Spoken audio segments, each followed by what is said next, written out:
दोस्तों आज फिर से हम तैयार हैं थर्मोडायनेमिक्स के एक नए टॉपिक के साथ में। और जो नया टॉपिक है वो है हमारा सेकंड लॉ ऑफ थर्मोडायनेमिक्स। तो हम आज बहुत ही डिटेल में समझेंगे सेकंड लॉ ऑफ थर्मोडायनेमिक्स को। इससे पहले हम बात कर चुके थे फर्स्ट लॉ ऑफ थर्मोडायनेमिक्स के बारे में, और फर्स्ट लॉ ऑफ थर्मोडायनेमिक्स में हम क्या क्या पढ़े थे एक बार हम रिकैप कर लेते हैं। ठीक है, तो जो हमारा फर्स्ट लॉ ऑफ थर्मोडायनेमिक्स था,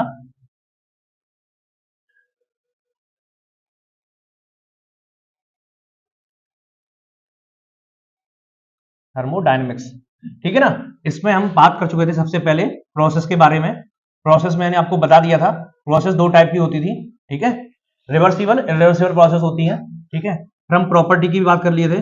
प्रॉपर्टी भी हमारी दो टाइप की होती है, एक इंटेंसिव प्रॉपर्टी, एक एक्सटेंसिव प्रॉपर्टी। फिर हम प्रॉपर्टी के बाद हमने स्टेट की बात की थी। स्टेट क्या होती है? एक प्रॉपर्टी से डिफाइन होती है एक स्टेट, जो एक पर्टिकुलर सिस्टम की एक स्टेट को बताता है। फिर हमने बात की थी साइकिल की। इससे पहले हमने बात की थी प्रोसेस की। प्रोसेस में हमने बहुत सारी प्रोसेस की बात की थी। Constant pressure process, constant temperature process, constant volume process, adiabatic process, then we go for the polytropic process. So we have already discussed all these topics, all these processes in the first law of thermodynamics। और इन सभी process में हमने बात की थी work transfer की। then we have studied about the heat transfer। फिर हमने कंटिन्यूम की बात की थी, फ्री एक्सपांशन की बात की थी। इसके अलावा हमने किसकी बात की थी? क्वासी स्टैटिक प्रोसेस के बारे में बात की थी।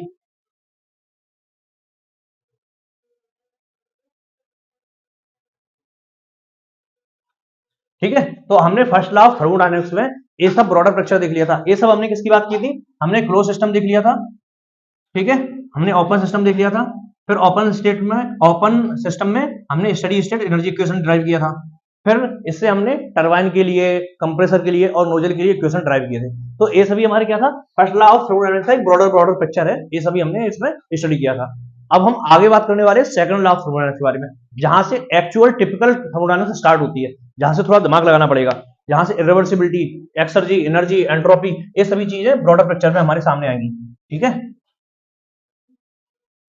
अब हम सेकंड लॉ ऑफ थर्मोडायनेमिक्स को स्टार्ट करते हैं।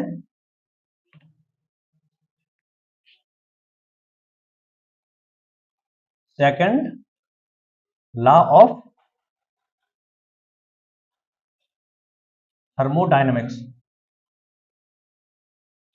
ठीक है, अब सेकंड लॉ ऑफ थर्मोडायनेमिक्स की बात करने से पहले हम एक फर्स्ट लॉ ऑफ थर्मोडायनेमिक्स में चलते हैं। फर्स्ट लॉ ऑफ थर्मोडायनेमिक्स क्या बोलता था? del q is equal to del w, means in a cycle, in a closed system, if a system is generating the receiving the q amount of heat, it will generate the net amount of work. So net amount of q, sigma q is equal to sigma w in case of first law of thermodynamics, means net heat transfer is equal to net work transfer in a cycle। एक close system में एक कौन बोलता है? First law of thermodynamics. इसके हिसाब से क्या होना चाहिए?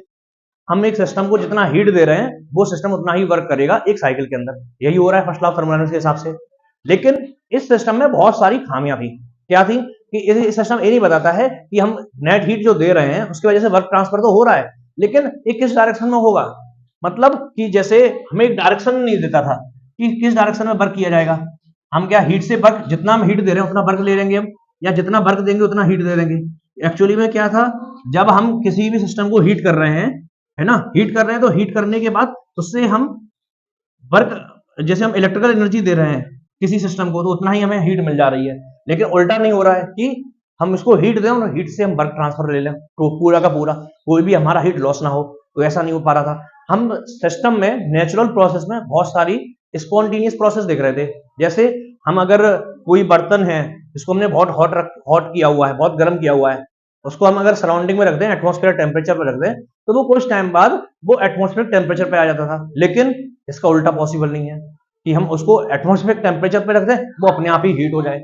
हम पानी को ऊपर हाई एलिवेशन पे डालें, वहां से नीचे की तरफ गिरते हुए आ जाएगा। लेकिन कभी भी उल्टा नहीं होता है, नीचे पानी हम फेंके, नीचे पानी डला रहे और ऊपर पानी चढ़ जाए, तो कभी भी ऐसा पॉसिबल नहीं होता है। हमारे नेचर में वही सारी प्रोसेस पॉसिबल होती हैं जो स्पॉन्टेनियस होती हैं, जो नेचुरल होती हैं। इनके अलावा रिवर्सिबल प्रोसेस नहीं होती हैं। जैसे अगर हम हीटर में इलेक्ट्रिसिटी दें तो वो गर्म हो जाता है, लेकिन उसका उल्टा पॉसिबल नहीं है। अगर हम हीटर को हीटर को अगर हम गर्म कर दें तो उससे हम वर्क ले लें, ऐसा पॉसिबल नहीं होता है। तो ये डायरेक्शन जो है, जो हमारी हीट का वर्क का जो एक डायरेक्शन देता है कि ये जो प्रोसेस है वो इसी डायरेक्शन में होगा। सपोज दैट एक हम रॉड ले लें, मेटल का कोई रॉड ले लें, एक सिरे को हम ठंडा रखें और दूसरे सिरे को हम गर्म कर दें और उसको हम नेचर में ऐसे ही रख दें, तो कुछ टाइम बाद क्या होगा, पूरी मेटल का टेम्परेचर सेम हो जाएगा। लेकिन उसका उल्टा पॉसिबल नहीं है कि सेम मेटल टेम्परेचर रहे और अपने आप ही एक एंड उसका ठंडा हो जाए और दूसरा एंड उसका गर्म हो जाए, ऐसा पॉसिबल नहीं होता है। तो इस सभी को कैटर करने के लिए हमारा सेकंड लॉ ऑफ थर्मोडायनेमिक्स लाया। और सेकंड लॉ ऑफ थर्मोडायनेमिक्स में बेसिकली दो स्टेटमेंट है, जो एक केल्विन प्लैंक का स्टेटमेंट है, केल्विन प्लैंक का स्टेटमेंट है,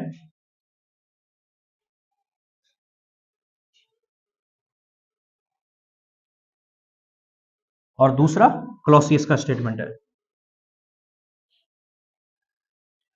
तो आज हम इन्हीं दोनों स्टेटमेंट के बारे में पढ़ने वाले हैं, ठीक है। तो केल्विन प्लैंक का स्टेटमेंट हमें डायरेक्शन बताता है और क्लॉसियस का स्टेटमेंट भी हमें एक डायरेक्शन देता है कि हीट ट्रांसफर और वर्क ट्रांसफर किस डायरेक्शन में होगा। तो सबसे पहले आज हम बात करते हैं केल्विन प्लैंक स्टेटमेंट की।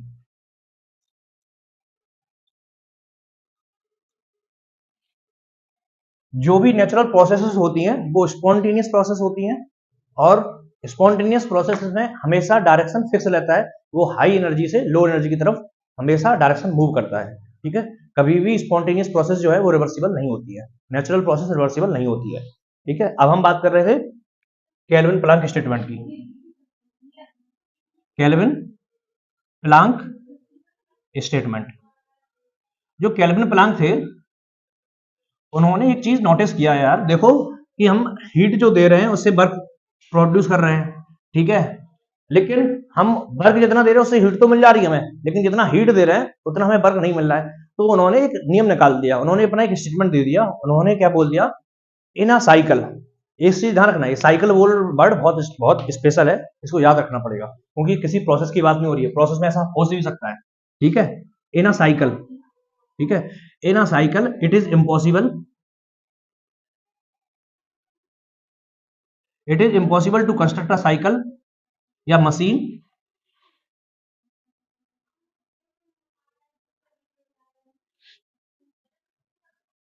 which takes heat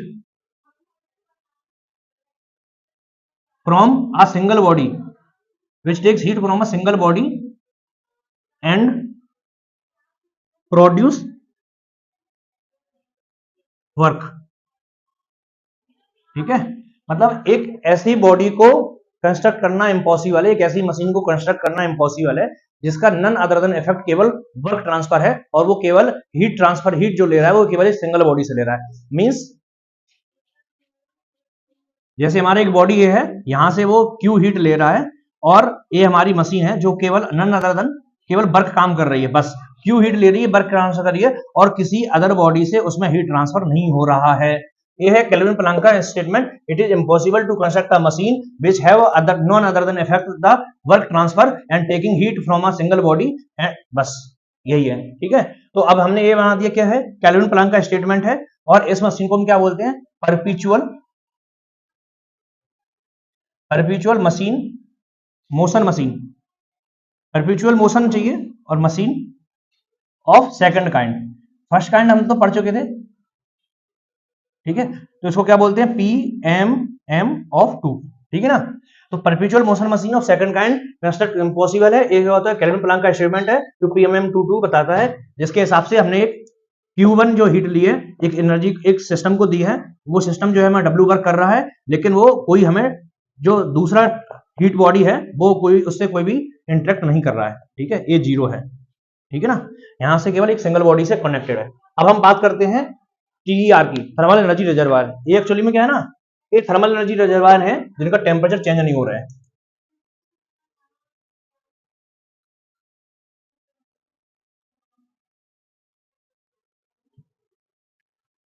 TER क्या बोलते हैं, thermal energy reservoir, thermal energy reservoir, ठीक है।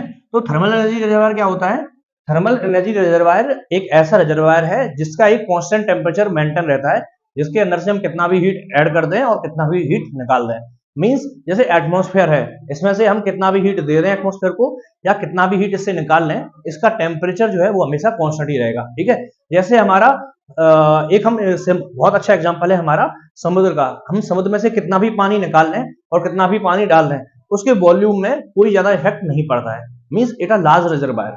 ठीक है, तो ऐसे ही लार्ज रिजर्वायर किसका था, वो समुद्र किसका है, पानी का है। ऐसे ही थर्मल एनर्जी रिजर्वायर क्या है, हमारा एक एक टेम्परेचर सोर्स है जिसमें हम कितना भी हीट ऐड कर दें, कितना भी हीट निकाल लें, कोई भी इफेक्ट नहीं पड़ता है। ठीक है, तो जो हमारा हाई टेम्परेचर रिजर्वायर रहता है, हाई टेम्परेचर रिजर्वायर रहता है मैक्सिमम, जब हम कंसीडर करते हैं हाई टेम्परेचर रिजर्वायर की, ठीक है, वो हम उसको क्या लेते हैं मैक्सिमम, उसको हम क्या लेते हैं, उसको हम फर्नेस लेते हैं। फर्नेस का टेम्परेचर क्या रहता है, मैक्सिमम कांस्टेंट रहता है 1500 1200 depending on the work, depending on the situation, किस टाइप से हमें फर्नेस की जरूरत होती है रिक्वायरमेंट के हिसाब से। ठीक है, तो हाई टेम्परेचर रिजर्वायर हमारा फर्नेस हो गया, और लो टेम्परेचर रिजर्वायर क्या हो गया, ठीक है, लो टेम्परेचर रिजर्वायर क्या हो गया, thermal energy reservoir at high temperature, या हम इसको ऐसे भी बोल सकते हैं thermal energy reservoir at low temperature. ठीक है, तो जो थर्मल एनर्जी रिजर्वायर है लो टेम्परेचर का, वो हमारा क्या हो गया, सिंक हो गया, और जो हाई टेम्परेचर का रहता है वो हमारा सोर्स हो गया। ठीक है, ये सोर्स हो गया, ये सिंक हो गया, और थर्मल एनर्जी रिजर्वायर टेम्परेचर का हम एक एग्जांपल लें तो एक फर्नेस हो गया, और thermal energy reservoir at low temperature, इसका अगर हम एग्जांपल लें तो हमारा एटमॉस्फेयर हो गया। ठीक है, ये तो हमारा हो गया केल्विन प्लैंक का स्टेटमेंट। इसमें हमने TR1, TRH, TRL, high temperature reservoir, low temperature reservoir, source, sink, इन सभी की बात कर ली। Perpetual motion machine of second kind की बात कर ली। अब हम बात करते हैं क्लॉसियस स्टेटमेंट की।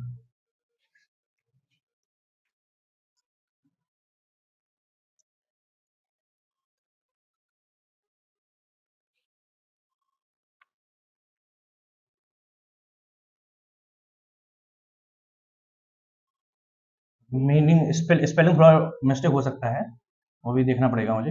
क्लॉसियस स्टेटमेंट, ठीक है ना, क्लॉसियस स्टेटमेंट। अब क्लॉसियस स्टेटमेंट क्या बोलता है, क्लॉसियस स्टेटमेंट क्या बोलता है, देखो जो हमारा, एक बात सिंपल से याद रखने के लिए ना, केल्विन प्लैंक को याद रखने के लिए याद रखना है, केल्विन प्लैंक ने जो नियम दिया था और क्लॉसियस ने जो नियम दिया है, वो दोनों लगभग बराबर हैं। स्टेटमेंट है एक्चुअली में, जो केल्विन प्लैंक का स्टेटमेंट है ना, वो किसके अराउंड घूमता है, वो हीट इंजन के अराउंड घूमता है।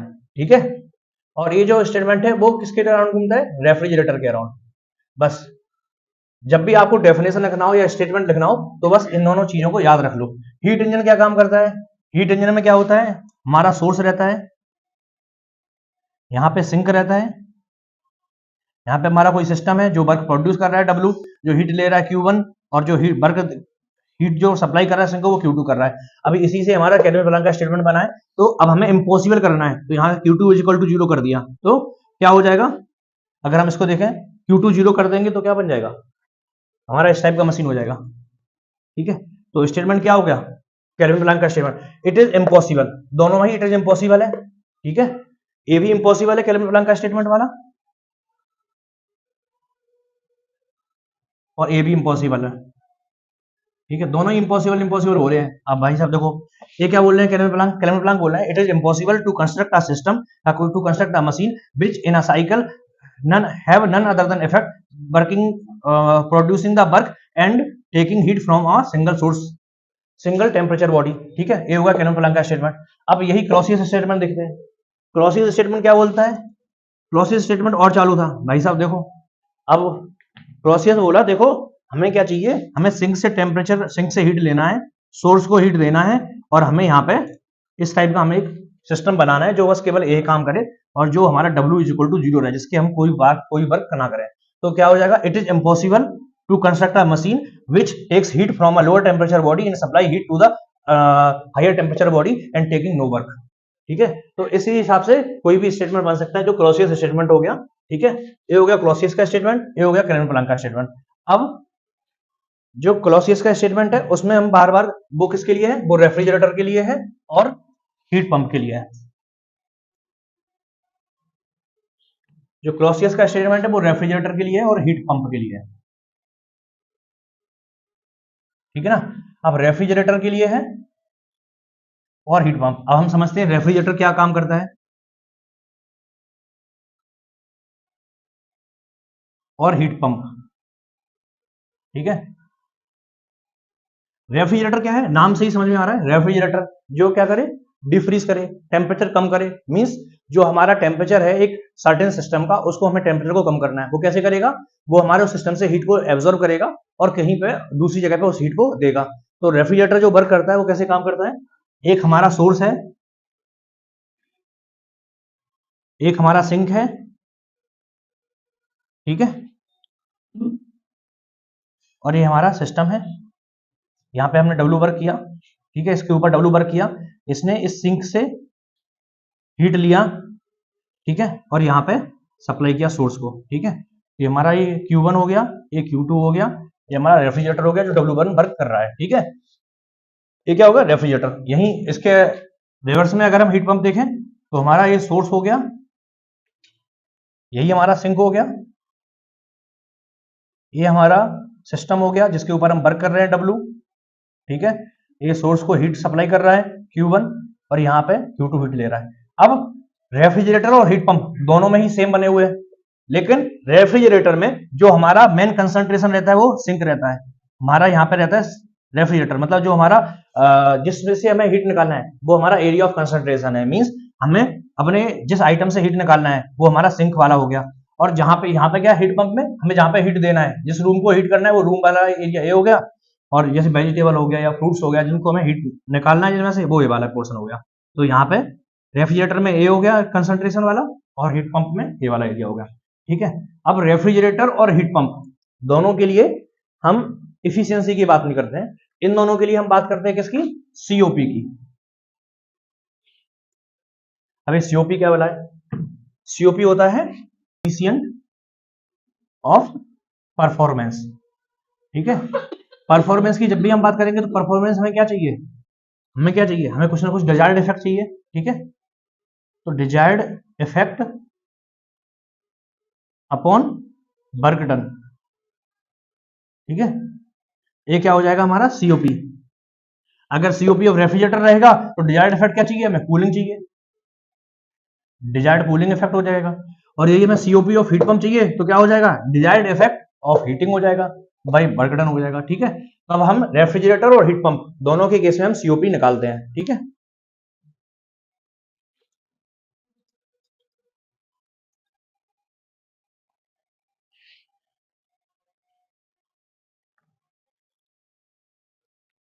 सीओपी सबसे पहले बात करते हैं रेफ्रिजरेटर की। तो रेफ्रिजरेटर में हमारा डिजायर्ड इफेक्ट क्या रहता है, डिजायर्ड इफेक्ट जो रहने वाला है वो हमारा कूलिंग रहने वाला है। ठीक है, हमें एक सिस्टम में से हीट को निकालना पड़ेगा। ठीक है, जब भी हम इसका साइकिल बनाएंगे तो कैसा बनेगा, ये हमारा सोर्स हो गया, यहाँ पे हमारा सिंक हो गया, ये हमारा सिस्टम हो गया जो वर्क करेगा, और यहाँ पे हमारा ये हीट ले रहा है, Q2 हीट ले रहा है, W वर्क दे रहा है, और Q1 जो है हीट को सोर्स को दे रहा है। ठीक है, ये क्या हो गया हमारा रेफ्रिजरेटर। अब रेफ्रिजरेटर में हमारा क्या है, डिजायर्ड इफेक्ट क्या है, कूलिंग। तो डिजायर्ड जो एरिया है वो क्या हो गया, सिंक। ठीक है, डिजायर्ड एरिया जो है जहां से हमें हीट को निकालना है वो कौन सा हो गया, सिंक हो गया। इसमें से हमें हीट कंटिन्यूसली निकालना है और जो हमें सोर्स को देना है। ठीक है, तो ये क्या हो गया, इसकी बात कर रहे हैं हम रेफ्रिजरेटर की। रेफ्रिजरेटर में हम सीओपी की बात करेंगे तो सीओपी क्या हो जाएगा, desired effect upon, desired effect upon क्या हो जाएगा, desired upon effect upon work done.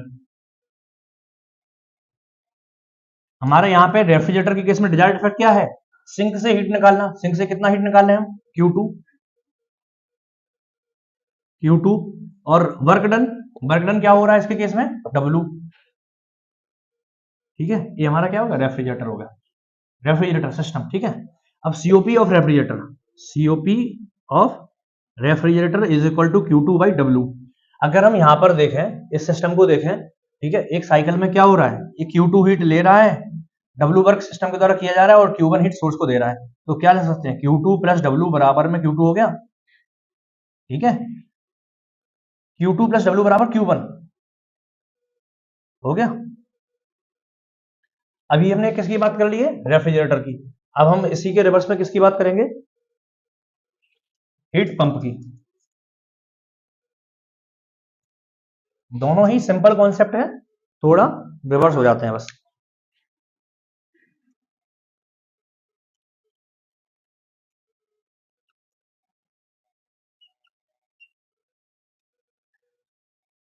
Heat pump में डिजायर्ड इफेक्ट क्या हो गया हमारा, कूलिंग नहीं रहेगा, क्या हो जाएगा, इसी का उल्टा हीटिंग हो जाएगा। ठीक है, तो हीट पंप के केस में डिजायर्ड इफेक्ट क्या हो गया, हीटिंग हो गया। अब हम हीट पंप के लिए अगर हम सीओपी लिखेंगे तो हीट पंप के लिए सीओपी क्या हो जाएगा, coefficient of performance desired effect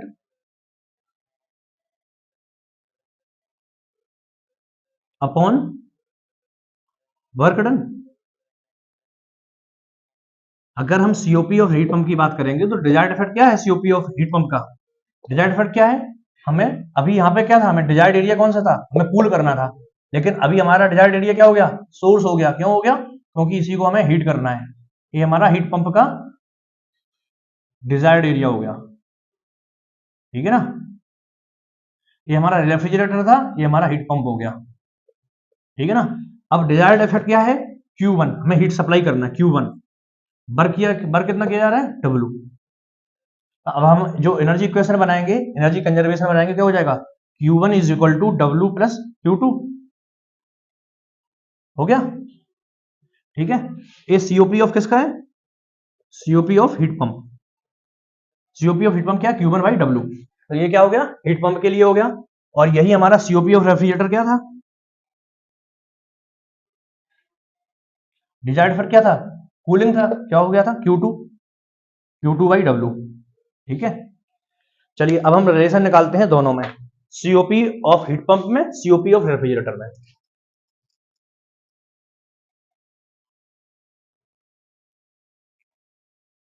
हमारा एनर्जी इक्वेशन क्या बना था, Q1 is equal to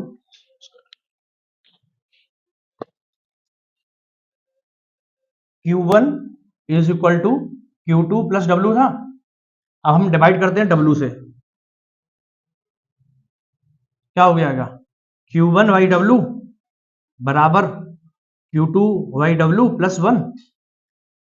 we know that Q1 by W is COP of heat pump, COP of heat pump is equal to COP of refrigerator plus 1। यही, this is the relation between COP of refrigerator and COP of heat pump that we have derived from the energy equation, energy conservation equation. Q1 is equal to Q2 by plus W, and then we have divided with W and we get the formula of COP of heat pump is equal to COP of refrigerator plus 1. Means COP of refrigerator, which one is greater, COP of heat pump. COP of heat pump is greater than COP of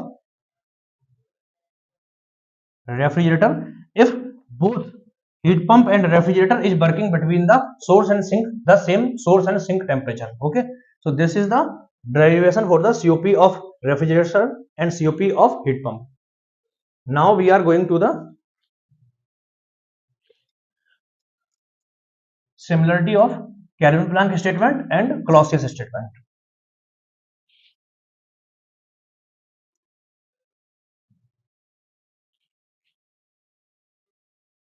Kelvin-Planck statement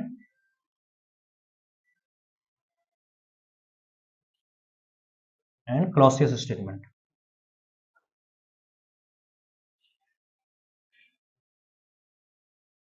both statement क्या से लगे थे, kelvin Planck statement किसके लिए था, basically heat engine के लिए था, और ये जो दोनों किसके लिए थे, ये रेफ्रिजरेटर के लिए थे और हीट पंप के लिए थे। ठीक है, हम आगे से बढ़ने से पहले एक बार हीट इंजन की बात और कर लेते हैं। हीट इंजन की क्या होता है, हीट इंजन होता है बेसिकली कि हमारा सोर्स और सिंक, ये हमारा सोर्स हो गया जो टेम्परेचर T1 पे है, ये हमारा सिंक हो गया जो टेम्परेचर T2 पे है। यहां से हम हीट इंजन को हीट दे रहे हैं Q1, ठीक है, और सिंक को ये हीट Q2 दे रहा है और यहाँ पे वर्क कर रहा है W। ठीक है, ये क्या हो गया हमारा हीट इंजन जो हमारा वर्क प्रोड्यूस कर रहा है W। ठीक है, तो हीट इंजन के लिए हम इफिशियंसी की बात करते हैं। एफिशिएंसी क्या होती है W/Q1, ठीक है। हीट एफिशिएंसी की बात करते हैं W/Q1 होती है। और क्लॉसियस स्टेट में हम रेफ्रिजरेटर और एचओपी की बात कर रहे थे, हीट पंप की, इन दोनों में हम सीओपी की बात करते हैं, इसमें हम एफिशिएंसी की बात करते हैं, ठीक है।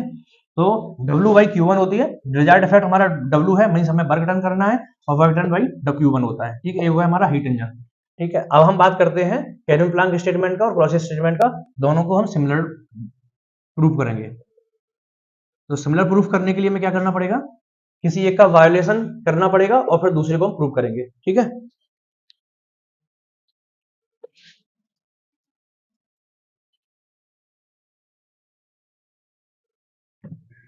हम इंटरचेंजेबली हम सॉल्व कर सकते हैं। केल्विन प्लैंक का स्टेटमेंट का अगर हम वायोलेशन करेंगे तो क्लॉसियस स्टेटमेंट का वायोलेशन अब ऑटोमेटिकली हो जाएगा, और अगर हम क्लॉसियस का वायोलेशन करेंगे तो केल्विन प्लैंक का वायोलेशन अपने आप ही हो जाएगा, ठीक है।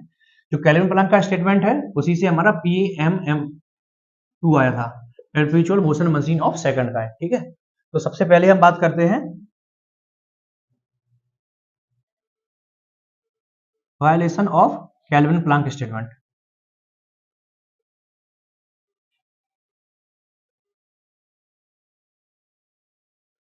केल्विन प्लैंक स्टेटमेंट का वायोलेशन करेंगे तो क्या हो जाएगा, अगर हमारा ये हीट सोर्स T1 पे है और हमारा हीट सिंक T2 पे है, और ये हमारा हीट इंजन है जो Q1 हीट दे रहा है, और यहाँ पे वर्क करेगा तो वो Q1 ही पूरा टोटल वर्क करेगा। ये हीट इंजन हमने ऐसा बना दिया है, और जो यहाँ पे T2 से कोई भी हीट नहीं शेयर कर रहा है, ठीक है। ये क्या हो गया, violation of Kelvin Planck statement. अब क्लॉसियस स्टेटमेंट में हमने एक क्या ले लिया, हमने हीट पंप ले लिया, जो क्या कर रहा है,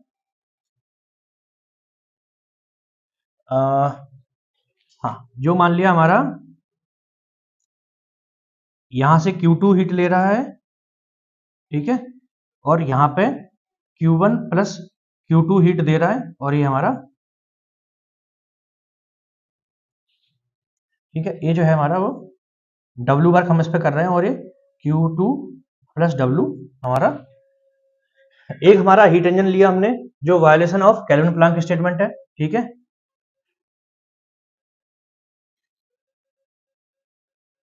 ठीक, और दूसरा हमने क्या ले लिया, एक रेफ्रिजरेटर ले लिया, चलो मान लिया, या हमने हीट पंप ले लिया, कुछ भी ले सकते हैं, ठीक है। जो Q2 हीट ले रहा है T2 से, सिंक से, और इस पे हम W वर्क कर रहे हैं, और जो Q2 प्लस W क्या कर रहा है, हीट सप्लाई कर रहा है किसको, सोर्स को, ठीक है। अभी तो हमारा ये वाला सिस्टम हो गया। अब हम क्या करते हैं, इसको और सॉल्व करते हैं, ठीक है। तो क्या हो जाएगा, यहां पे हम W बराबर अगर हम Q1 ले लें तो क्या हो जाएगा, W बराबर Q1 ले लें तो क्या हो जाएगा, यहां तो Q1 हीट गई, ठीक है, हीट इंजन के अंदर, और Q1 वर्क किसने किया, ठीक है।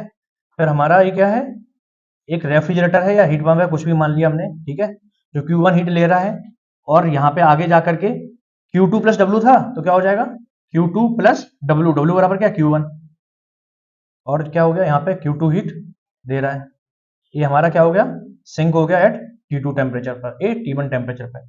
अब देखो, अब क्या हो गया हमारा, अब यहाँ पे अगर हम Q2 Q1 की बात करेंगे तो Q1 हट गया ऊपर, क्यों, कितना हीट जा रहा है, अल्टीमेटली Q2 हीट जा रहा है, तो क्या हो जाएगा, यहाँ पे Q1 वर्क दे रहा है, यहाँ पे Q1 वर्क यहाँ पे चला जा रहा है, तो हमारा क्या हो रहा है, सिंपल,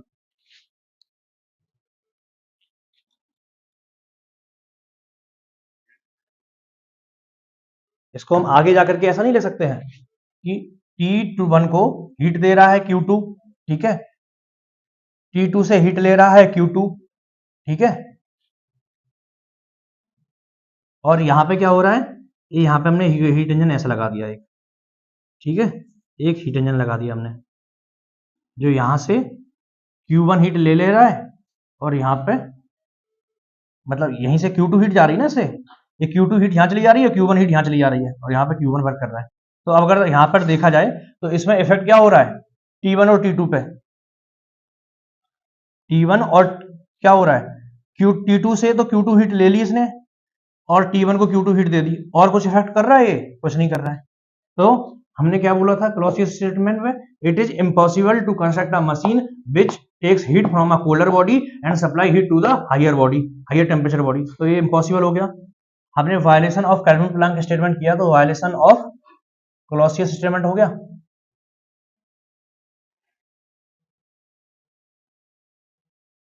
ठीक है ना। अब इसके ही हम रिवर्स चलते हैं, हम वायलेशन ऑफ क्लॉसियस स्टेटमेंट करेंगे और हम उससे प्रूव करेंगे violation of Kelvin Planck statement. ठीक है,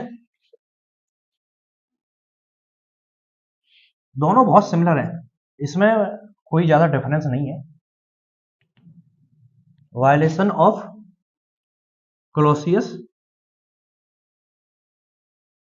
स्टेटमेंट, तो क्लॉसियस स्टेटमेंट का वायलेशन कब होगा? जब हम सोर्स T1 और सिंक T2 इन दोनों के बीच में एक ऐसा सिस्टम लगाएंगे जो कोल्डर टेम्परेचर बॉडी T2 से हीट लेगा और उतना ही सेम हीट T1 टेम्परेचर वाली बॉडी को दे देगा without doing external work on the system. ठीक है, तो ये क्या हो गया? Violation of Clausius statement. ठीक है, और साथ साथ में हमने एक हीट पंप भी लगा दिया। ठीक है, जो क्या कर रहा है? Q1 हीट दे रहा है, ठीक है, और सिस्टम को Q2 T2 को Q2 हीट दे रहा है और यहाँ पे W वर्क किया जा रहा है, और यहाँ पे जो W वर्क है वो क्या है? W इक्वल टू 0 है ना। ये हमने वायलेशन ऑफ क्लॉसियस स्टेटमेंट कर लिया। T2 से Q2 हीट ले रहा है और Q2 की ही हीट T1 को दे रहा है। ठीक है, यहाँ पे क्या हो रहा है? T1 से Q1 हीट ले रहा है और Q2 हीट जो है वो T2 को दे रहा है। ठीक है, हो गया। अगर हम इसको आगे सिंप्लीफाई करेंगे तो क्या हो जाएगा? हमारा T1 का T1 ही रहेगा। ठीक है, यहाँ पे क्या हुआ? Q2 टेम्परेचर हो गया, ये यहाँ पे क्या लगा हमारा? रेफ्रिजरेटर या हीट पंप जो भी है। ठीक है, फिर यहाँ पे ये Q1 हीट ले रहा था, वर्क जो कर रहा है वो वर्क कर ही रहा है। ठीक है, अब यहाँ पे हम देखें, एक Q2 हीट यहाँ से ले रहा है और एक Q2 हीट यहाँ को दे रहा है, तो T2 को हम हटा दें तो कोई दिक्कत नहीं होगा। ठीक है,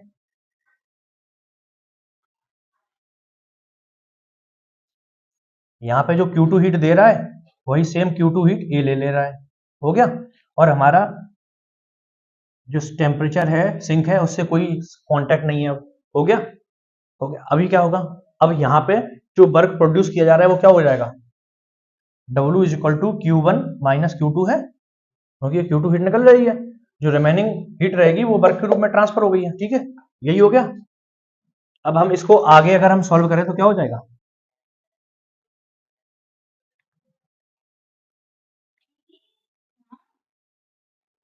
T1 हो गया। यहां पे अगर हम देखें, इसको अगर हम देखें तो ठीक है, Q1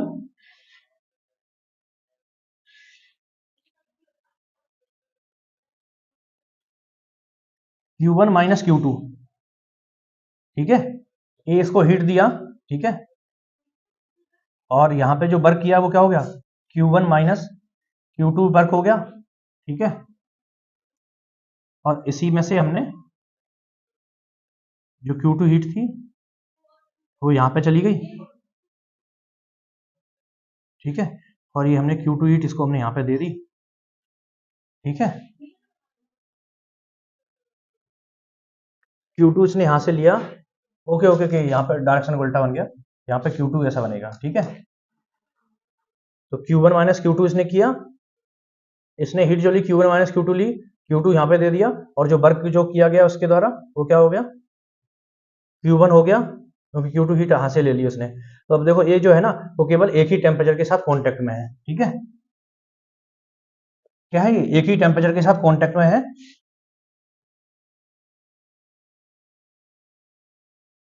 हाँ, तो अब यहाँ पे क्या है हमारा, इसका मतलब क्या हो गया?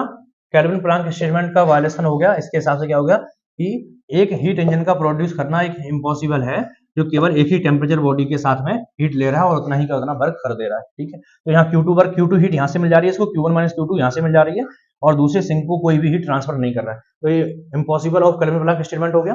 तो हमने प्रूव कर लिया, जब हम क्लॉसियस स्टेटमेंट का वायलेशन कर रहे हैं तो केल्विन प्लैंक का स्टेटमेंट का वायलेशन ऑटोमेटिकली हो जा रहा है, और इसके रिवर्स में जब हम केल्विन प्लैंक का वायलेशन कर रहे हैं तो क्लॉसियस का हो जा रहा है। It means Clausius statement and Kelvin Planck statement both are same. ठीक है, तो यही हमें प्रूव करना था सेकंड लॉ ऑफ थर्मोडायनेमिक्स में। तो आज हम क्या क्या पढ़ लिए? Second law of thermodynamics heat engine, heat pump, refrigerator, इनका सीओपी देख लिया, सीओपी में रिलेशन देख लिया, और फिर हमने केल्विन प्लैंक स्टेटमेंट देख लिया, क्लॉसियस स्टेटमेंट देख लिया, क्लॉसियस और केल्विन प्लैंक स्टेटमेंट की हमने सिमिलरिटी देख ली। तो आज हमने ये सभी सेकंड लॉ ऑफ थर्मोडायनेमिक्स में इन सभी चीज टॉपिक को कवर कर लिया है। ठीक है।